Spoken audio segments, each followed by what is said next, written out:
Hey Internet, it's Cool Cats Club where we watch shows, read books, and talk about our thoughts and reactions. I'm Caleb. I'm Lily, and today we are going to be discussing our first book, Dark Places by Gillian Flynn. So let's get into it. I thought her name was Okay, so Jillian, we. bro.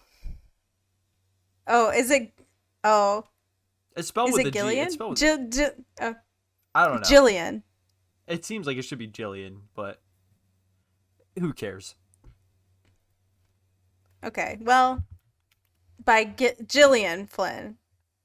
I'm Yeah, looking it up. whatever. I'm looking it up. It is Jillian. Tough. That's okay though. Okay. I can just re say my half. Nah, it's fine. Don't worry about it. Okay. You look like a bozo. It's Okay. okay. Yeah, oops. Oopsies. Okay, so. Oopsies.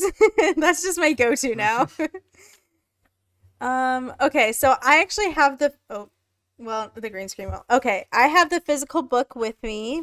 I got this secondhand somewhere. So this is, let's see. It was published in 2009 by Random House. So a pretty popular publishing company. So we Mm. actually read this book a few months ago, and I think we read it over the course of 1 month, right? I think Yeah, that's it was about a month. It was in like September, I think. yeah. Mm-hmm. Yeah. So it's been a little bit from the time we finished reading this to when we're recording this, but oopsies. Oopsies. So this is actually something I've read this book before. Oh well, actually I listened to it on audiobook. So this is my first time actually like reading the physical copy, but it's um Gillian Flynn is probably one of my favorite authors, and I love all of her books. I think they're so well done and so creepy and spooky and just so suspensefully written. So that's kind of why we decided this was going to be the first book that we read, and this was your first time reading it, right? Yep, this is my first time. I've never read the author or heard of her before, so Yeah. Well, you wait. Oh, but you haven't. Did you hear of Gone Girl? Because that's kind of what she's most famous for. no, I've never heard of that before you told me about Oh, it. okay. Yeah, so Gone Girl is probably one of her more famous books, because it also got turned into a movie. But Dark Places and Sharp Objects are kind of her other main books, and then she also has a short story called The Grown Ups. And so all of those I have consumed in some way, like the books and then also like the movies that came from them. Okay, so since I have the book, I think I'll just kind of read the description on the back as the summary. Libby Day was 7 when her mother and two sisters were murdered in the Satan sacrifice of Kinnicky, Kansas. She survived and famously testified that her 15-year-old brother Ben was the killer. 25 years later, the Kill Club, a secret society obsessed with notorious crimes, locates Libby and pumps her for details. They hope to discover proof that may free Ben. Libby hopes to turn a profit off her tragic history. She'll reconnect with the players from the night and report her findings to the club for a fee. As Libby's search takes her from a shabby Missouri strip clubs to abandoned Oklahoma tourist towns, the unimaginable truth emerges, and Libby finds herself right back where she started, on the run from a killer. So it's a kind of a murder whodunit. Uh, Yeah. like did Ben the brother actually kill, and then like kind of the consequences of that and how Libby has kind of grown up from this. So, do you want to explain kind of how the book is structured? Yeah, so the book is structured as like a whole flashback to, well, it's not just a flashback, there's present moments too, but it's like a switching of perspectives, I guess, Mm-hmm. from like Libby currently, the mother the day of the murders, and I guess just the family in general Mm-hmm. too. But it's like primarily from the point of view of the mother, and then Ben and what he was doing in the time leading up to it. And Mm-hmm. so like what would happen is you would get like pieces of the story filled in like from the present point of view, and then like stuff would get related to what happened in the past, and you kind of like got to piece the thing together yourself as you went, which was pretty interesting. Mm-hmm. Yeah, so it was so rather than like numerical chapters, the chapters were just the changing in perspectives. Mm-hmm. And then yeah, it was between present day and then in the past, which um So the murders happened, I think, was it Christmas Day or like around Christmas time in Yeah, somewhere in there. I don't remember. somewhere in like 1972 or something. I mean, it was like it 80, was 80. It was the like 80s. I know that. 80s. Okay. I Okay, think yeah. I know that. So I don't know for sure. I think you're 70s or 80s, but I'm yeah, pretty so sure it that's was the kind of 80s. the okay. It says in the book. Here, I can actually flip through the book. Well, I'm thinking because Oh, Slayer was popular. Slayer was like the big band they mentioned. Slayer would have oh, been that's right. the Yeah. 80s. Oh, it was January 2nd. Or January or maybe January 3rd, like Yeah, yeah, early in the yeah. morning on January 3rd. Um okay, That yeah, sounds that's right. right. Cuz they talk about one of yeah. Okay, so yeah, that's kind of the gist of the book. And so I think how we're going to do this kind of just like discussion questions like a book club because this is Mm-hmm. basically our book club. This is our book club. And so all of the questions will be like uh in the description, like the link will be in the description. But also I believe all of these questions came from the publisher, Oh, that's interesting. which is mhm which is why I kind of chose them. I thought they would be the best. Like I found them on a website that summarized the book, but at the bottom it says from the publisher, so that's why I think it's from the publisher. But so from Random House, I think is where these questions came from. Gotcha. Okay, well I guess are you ready? I'm ready.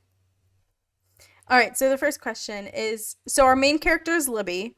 So did you Mm-hmm. like Libby as a character and do you think the author intended for her to be likable? All right. Well, I guess since you asked it, I'll go first on answering this. Yeah. But no, I didn't like her as a character, and I don't think that she was intended to be likable either. Cause Mhm. yeah, she's just like I don't know. Everything that she does for money, which whatever. Like Mhm. she's poor, I guess, but she just like all around is just kind of a bad person, to be honest. Yeah. Um, like specific examples I'm trying to think of.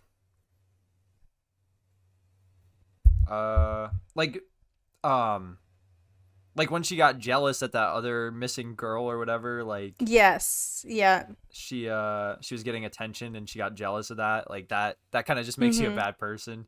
It definitely doesn't make Yeah. you likable. Mhm. Um Yeah, I would oh, go ahead. well, I was going to say like I'm not really sure like what the point of having the Mhm. like main character be unlikable is, but Mhm. Um okay, so I think I kind of have an answer for that. So okay. I also did not like Libby as a character.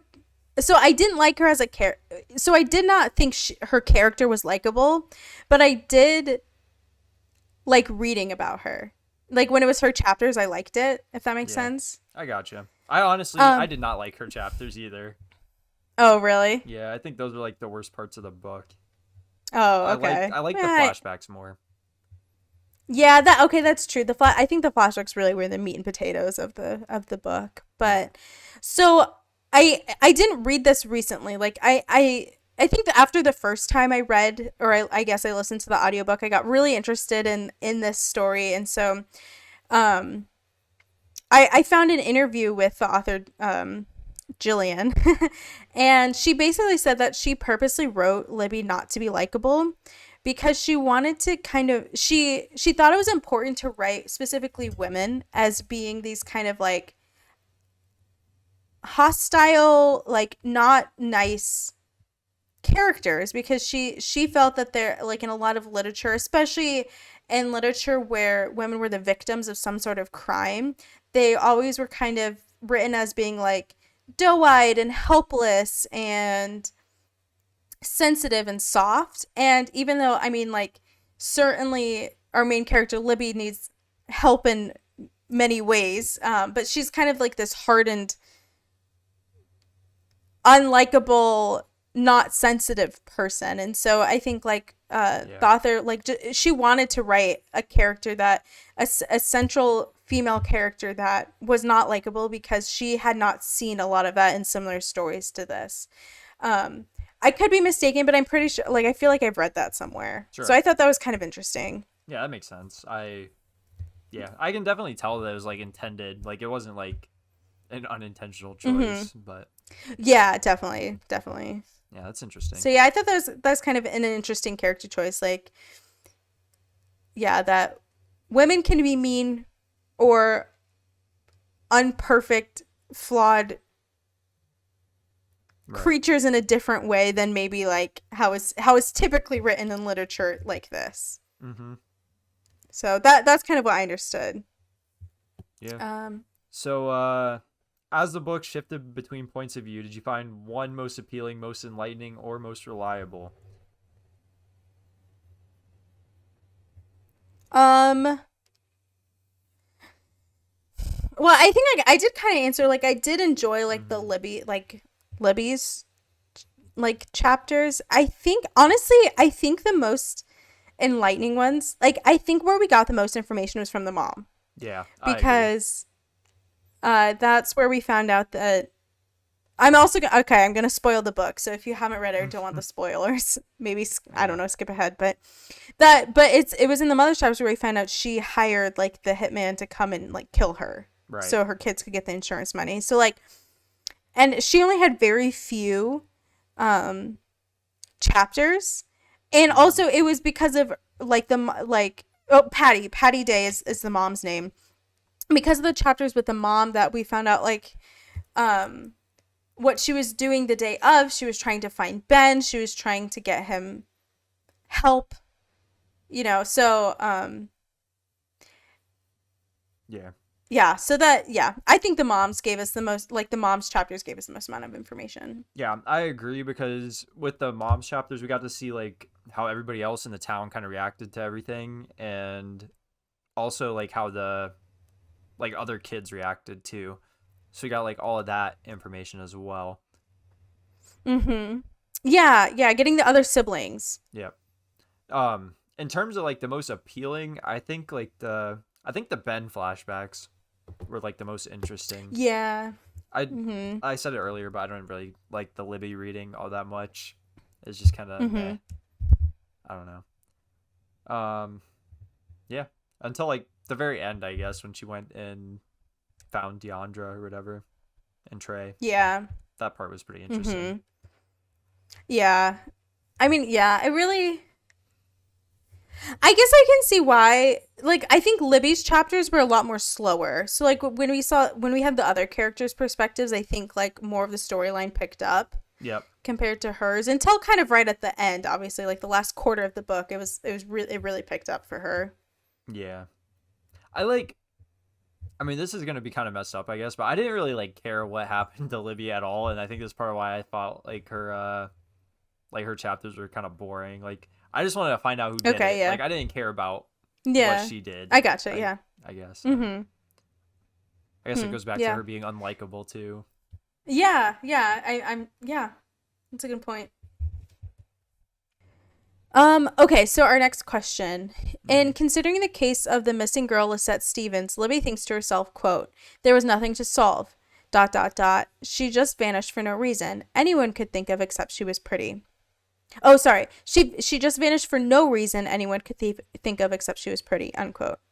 Do you think it's strange that Libby considers this an uninteresting case? What does her attitude towards Lisette say about her view on her own family's murder? Was there something to solve in the day's murder? Okay. So that was something that we kind of touched on earlier with the girl, like Mm-hmm. her getting jealous or whatever. So she definitely is jealous towards other people having misfortune too, I guess, because she's like used to getting the attention for her Yeah. misfortune, I guess. Um, so I guess I don't think it's strange if she considers it to be uninteresting, because I think like the uninteresting thoughts are like jealousy. You know what I mean? Yeah. Um, Mm-hmm. so I think like that's her projecting what she wants other people to think about it. I guess like why aren't they focused on Mm-hmm. me? Um, Yeah. so like in terms of what that says about what she thinks of her family's murder, I guess that um by her like saying that there's nothing to solve, I guess it makes her feel like she's better than her because hers does have something to solve. But also like it kind of points out that she doesn't truly believe that Ben was guilty, even though it's what she Mm-hmm. said. Yeah. No, I totally agree with that. I mean, we're kind of assuming that, but like the before the timeline of the book in Libby in present day, she had never really considered or really thought about whether she thought Ben was guilty. She just kind of was like, yeah, Ben's guilty because he's guilty. Because that's what I said, and they found him guilty, and he's in jail, so he must be guilty. Um, and so her like, it's almost like projecting her like intrinsic thoughts on like the Lisette case by being Right. like, yeah, there's nothing to solve. But yeah, I would agree with you. But like deep down, she probably does know that, or is questioning whether or not Ben is guilty, which is I think why she agreed to actually go on this kind of a Mm-hmm. quote adventure of figuring out and getting to the bottom of it. I mean, the surface extrinsic reason is the money, right? The Kill Club Yeah. is paying for it. But I think deep down intrinsically, it's because she is also questioning whether or not Ben really did it. Yeah, for sure. I think she definitely was questioning it the whole time, Yeah, even though she and I said guess she and I wasn't. right exactly. I think like it's like because she was trying to convince herself that she believed Ben was guilty. It's like okay, well, I think that means you don't think he's guilty. Right. Yeah. Yeah. And then I would agree with you what you said. Like I think really her uninterest in the Lisette case is really just her jealousy and her kind of protecting herself emotionally from her no longer being like the centerpiece of you know Yeah. crimes against children. I and having the attention of this and being like what why like why do people care? Because I don't care because people should care about my case. Mm-hmm. Um, yeah.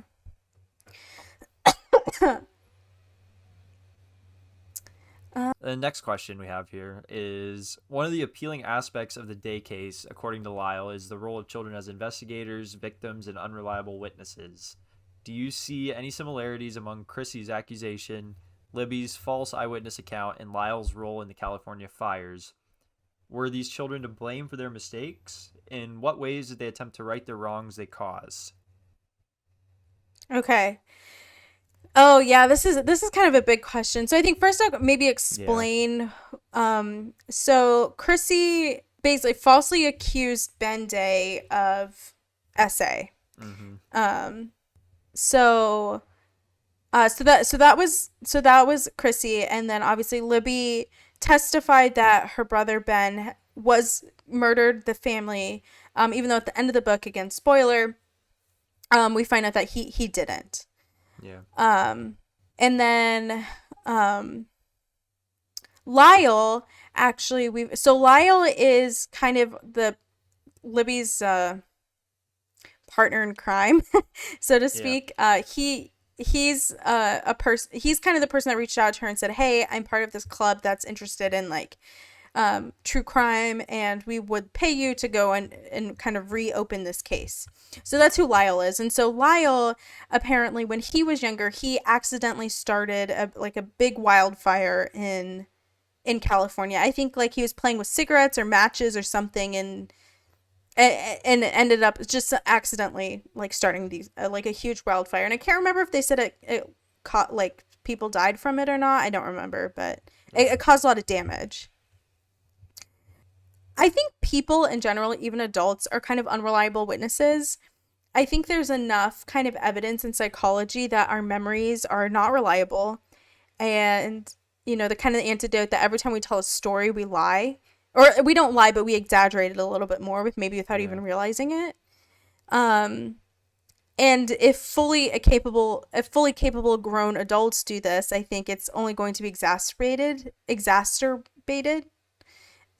Am I saying that right? It's only going to be exaggerated Yeah. with children, and especially because children are so malleable and easily to it's easy to manipulate them. It's very easy for kind of what was getting suggested throughout the book was that Libby was manipulated by the adults around her to say that Ben was guilty, even though she didn't really know, but she was a child listening to what was being, told to her. So yeah, I think there is I think there's a fine line between,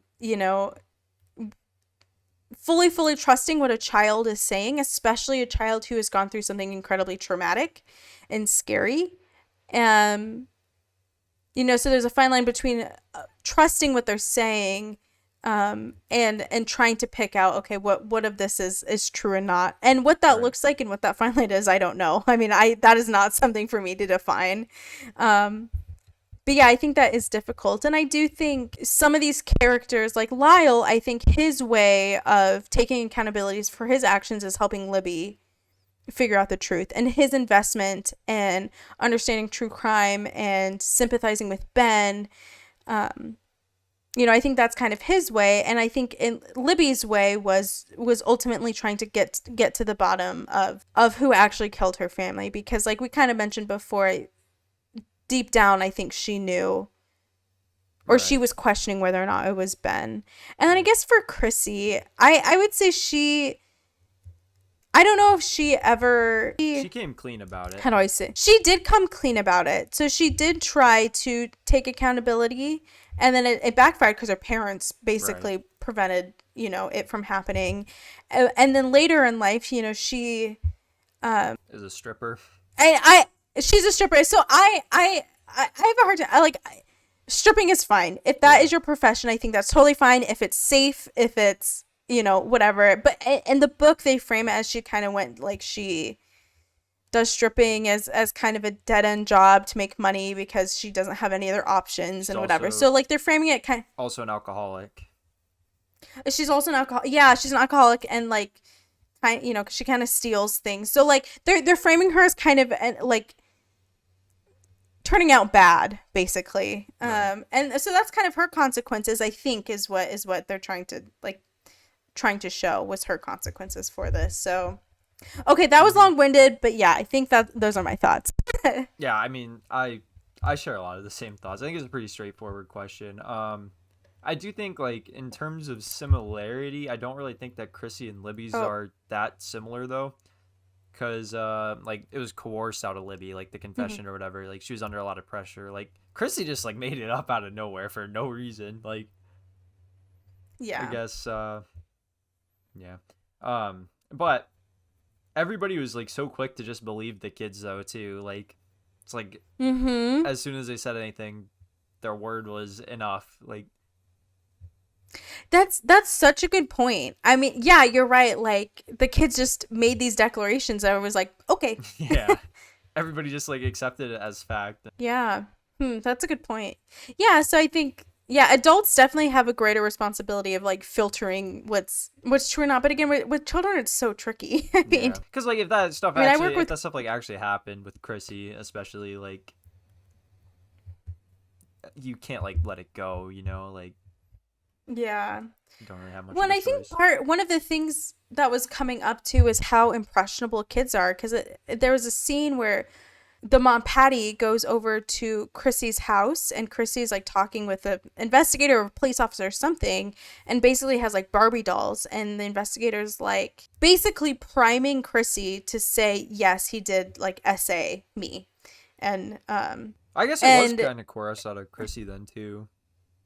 Yeah, again, she was primed to be like, yes, this is like, yeah, this is what he did because you're telling me this is what he did. And so it's very easy to, yeah, which is kind of something, kind of a little tangent, but I work with kids quite a bit currently, and I have, working in summer camps and schools and whatever. So, and I've learned is that you can't ask kids like yes or no questions or questions that could be one or the other, because they will pick one even if it's not true. You have to ask open-ended questions.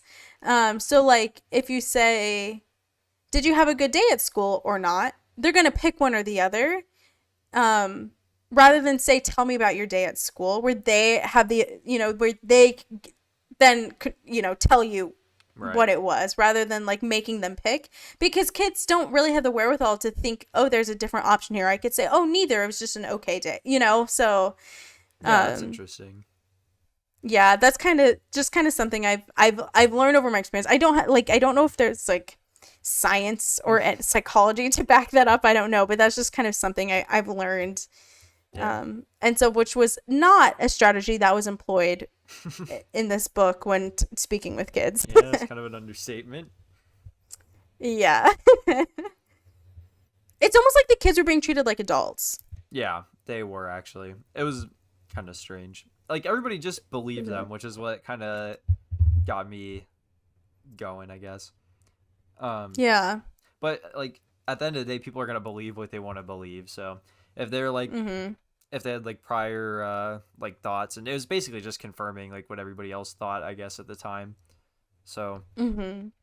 Yeah, I think it was confirmation bias and groupthink, right. because also, I mean, Ben was a target is because he Hmm. kind of hung out with the fringe crowd, and okay, so the book was definitely in the 80s because it was right in the middle of the Satanic Panic. Yeah. And so that was kind of a huge underlying like thing is, oh, Ben is a devil worshiper and he's into Satanism and all these like fringe activities and whatever.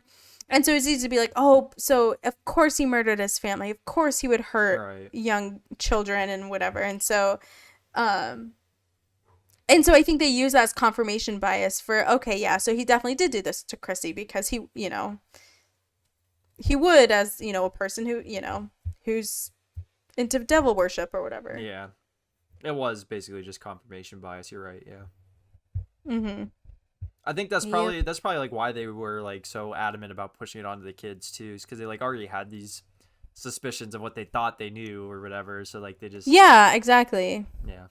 Okay, so our second to last question. Did you think Ben was guilty? Does the author intend for us to doubt him? This is actually like a pretty complicated question, I think. Yeah. Um, so through like the conversations with Libby and everything, like in the like present day timeline that was going on, you kind of like get the sense that Ben was not guilty. But then like the flashbacks, like everything that was happening during the day, like leading up to it, just pointed towards him being guilty until like the very end when everything like kind of came Mhm. together. So it was like you kind of got the sense early on, like from reading what Libby had to say and everything, that he was not guilty, but there was like always like this like suspicion in your mind as you were reading that he probably did it. Yeah. Um so like I definitely wouldn't have been surprised if that was like what happened was he did it. Um Mhm.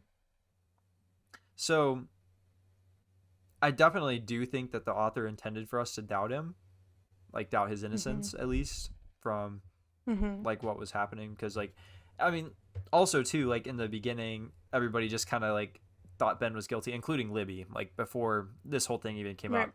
So it was just kind of like given to us as a fact that like Ben is just guilty. um and then like you kept seeing like the stuff that would kind of confirm it in like the flashbacks, and you just kept like the doubt was just there. Mhm. Yeah. Yeah. I would agree. I think he we were meant to not know Yeah, until, it was revealed to us like, did he or didn't he? And so I think this is what kept the book interesting too. it did. Yeah, it did. Is we really like, you would read one chapter and be like, "Oh, he's totally guilty." And read the Mm-hmm. next chapter and you're like, "Nah, it wasn't him." Yeah. But then you're like, "Who was it? I don't know." Yeah, so we were meant to question it, and I think like, Ben had definitely accepted that he was in prison, and at the end of the book he's like, I'm okay with this. Like we can fight to get me out, but I'm okay. Like I have made peace with it. Mm-hmm. And that, I think that is because he even though he didn't kill Michelle, he also didn't stop Deandra from Right. killing Michelle. And so I think that was guilt that he kind of lived with. So he Well, did he have he some. actually he explicitly like talked about that, like He explicitly talked about that guilt at the end Mm-hmm. for Yeah, so he did. yeah, for Michelle.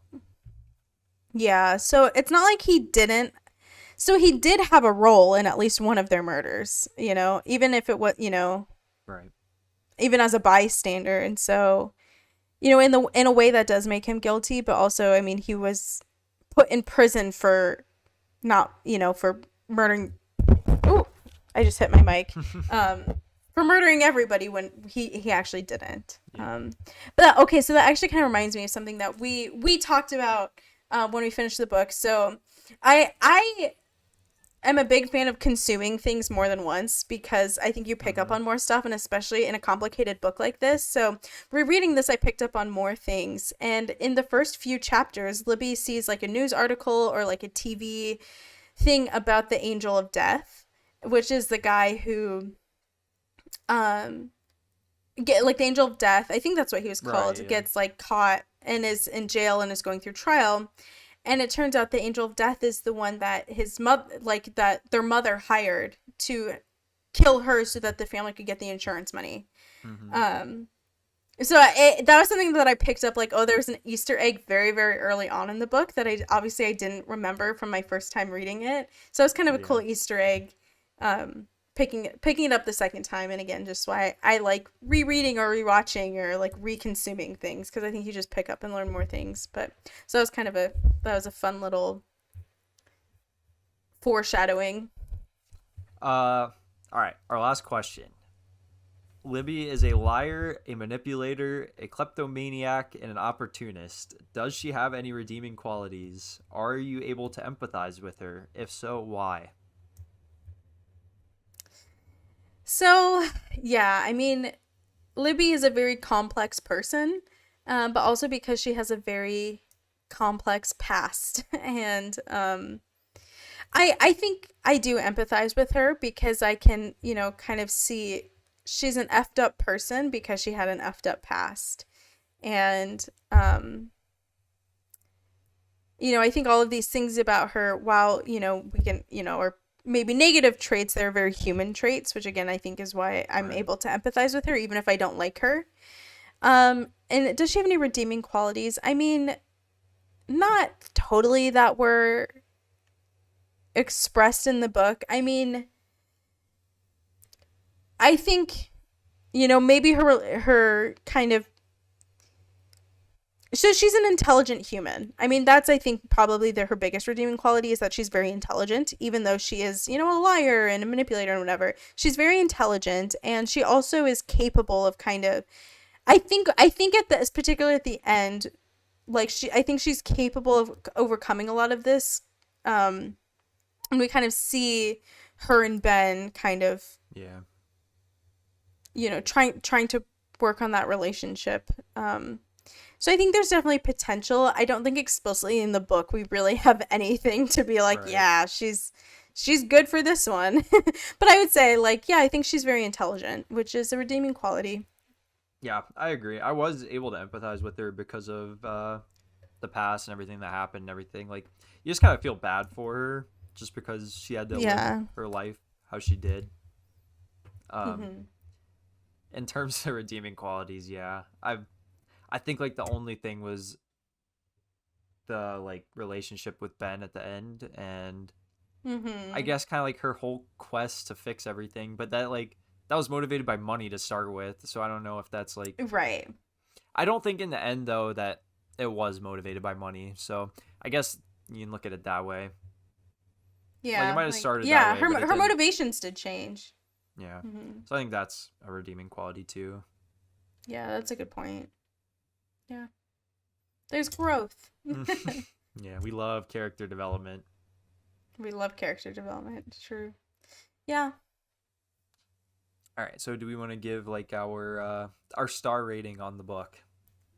Yeah, our star rating. I Okay. gotta look on Goodreads, see what I gave it, be consistent, Okay. All right. because I probably rated that closer to. Okay, so I gave it 4 stars. Okay. Uh, Why? it was a pretty good book. Yeah. Um, I do think that uh I do think the end kind of left a little bit to be desired. Like, it was a crazy twist and Mm-hmm. everything, but it just came like it came a little too far out of nowhere. Like, it was very Yeah. shocking, but it was because it was like so far out of left field that it was like, how could you have expected it? You know, Mm-hmm. like, so I don't really think that like the payoff in the end was there. But other than that, I really liked the book. I really liked like the switching of perspectives and everything, like going back and forth. I really liked having to like piece Mm-hmm. everything together like that. Um, yeah, just I think the ending left a little bit to be desired. Like, Mm-hmm. I wish they would have like hinted at it a little bit more or something throughout. Mm-hmm. Yeah. Okay, so I actually give this a 5 out of 5, which is very, very rare for me. I'm pretty critical when it comes to books, but I think part of it is because this has a special place in my heart. I think this was like my first Gillian Flynn book, and which really kind of set off my love for like thriller, mystery kind of books too. Yeah, I just think it was so well written. it was. I mean, it was very effed up, and the story is deeply disturbing. But again, I just think it's so well written. Um, it doesn't. I think it does a good job of not glamorizing like murder and true crime and tragedy, but Right. also making it a plot device because it's a it's a work of literary fiction. So I think it does a good job of towing that line. Mm-hmm. And I liked the twist. I never saw that coming. It took me completely by surprise. And it kind of like I mentioned before, because rereading it again, I picked up on a little bit more than probably you did. Yeah. And so I think maybe I have a little bit greater of an appreciation for like how it did come out of left field. Um, um, yeah, and the character perspective. What the character perspective switch. I mean, just all of it. I just thought it just was so like this is like the mark that when I read other books, I'm like, does it meet the emotions and the feelings that I had when I was reading this book? And if it does, it's a 5 star, and if it doesn't, Yeah. then it's not a 5 star. So yeah, I just love this book so much. Even though again, like understanding that it's a deeply disturbing content, but in Yeah. terms of like, oh, it was so good. It's just so good. It was really good. I do agree. I just wish that the end was like a little bit more hinted at, but Yeah. okay. Like, Well, even with this is the also a even with the like Easter egg, it's still like kind of it is just kind of out there. it is out there. It is. It's a little bit unrealistic. But I mean, it's a work of fiction, so. Yeah. But so this is also a movie, so I think eventually we will watch the movie Yeah, for hopefully. and react to it too. So and then we can kind of compare the movie to the book, which I have seen the movie, but I really don't Okay. remember it. So yeah, Yeah, I have not seen the movie, um, believe it or not. So yeah. I would be down to So watch you it will be though. cool. Well, I guess do you have any final closing thoughts, or did we kind of get it all out there? Yeah, I think we got it. All right, so yeah, this was finally our first kind of book discussion and book Yeah. review of the pod. Even though in all of our intros we say we watch shows Watch and read shows, read books, books, and this is the and first we book we really actually do. We read. actually do. Yeah. Which so we do. We really do. So, so yeah, I guess stay tuned for potentially whenever our movie reaction, and then our other videos. So. Yep. Thanks for watching, cool cats and cool cucumbers. And cool cucumbers. Because we're cool as cucumbers here.